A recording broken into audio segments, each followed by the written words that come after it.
അസ്സലാമു അലൈക്കും വറഹ്മത്തുള്ളാഹി. ബിസ്മില്ലാഹിൽ അൽഹംദുലില്ലാഹ്.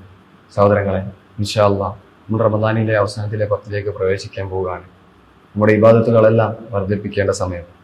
നമ്മുടെ ഇബാദത്തുകളിൽ നമ്മൾ ശ്രദ്ധിക്കേണ്ട ഒരു ഇബാദത്താണ് നമ്മൾ അള്ളാഹുവിനോട് നടത്തുന്ന ദുആ എന്നുള്ളത്. അള്ളാഹുവിൻ്റെ മുന്നിൽ വേറെ കണ്ണുകളോടുകൂടി അള്ളാഹുവിനോട് ചോദിക്കേണ്ട സമയം. നബി സല്ലല്ലാഹു അലൈഹി വസല്ലം അവിടുന്ന് അറിയിച്ചു തന്നതുപോലെ അള്ളാഹു സുബ്ഹാനഹു വ തആല എല്ലാ രാത്രിയുടെ അവസാനത്തിലും ഒന്ന് ആകാശത്തിലേക്ക് ഇറങ്ങി വന്നുകൊണ്ട് നമ്മോട് പറയുന്നുണ്ട്, മൻ യദ്ഉനി ഫസ്തജീബ ലഹ്.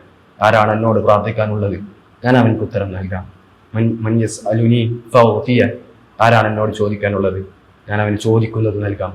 മൻ യസ്തഗ്ഫിറുനി ഫഅഗ്ഫിറ ലഹ്. ആരാണ് എന്നോട് പാപമോചനം തേടാനുള്ളത്, ഞാൻ അവൻക്ക് പുറത്തു നൽകാം. സഹോദരങ്ങളെ, അള്ളാഹു നൽകിയ മഹത്തായ ദിനങ്ങളിൽ നമ്മൾ അള്ളാഹുവിനോട് നിരന്തരമായി പ്രാർത്ഥിക്കേണ്ടതുണ്ട്. അള്ളാഹുവിൻ്റെ അടുക്കലേക്ക് ഏറ്റവും താഴ്ന്ന ഹൃദയത്തോടു കൂടി അള്ളാഹുവിലേക്ക് കൈകൾ ഉയർത്തേണ്ടതുണ്ട്. അള്ളാഹു നമ്മെ അനുഗ്രഹിക്കുമാറാവട്ടെ.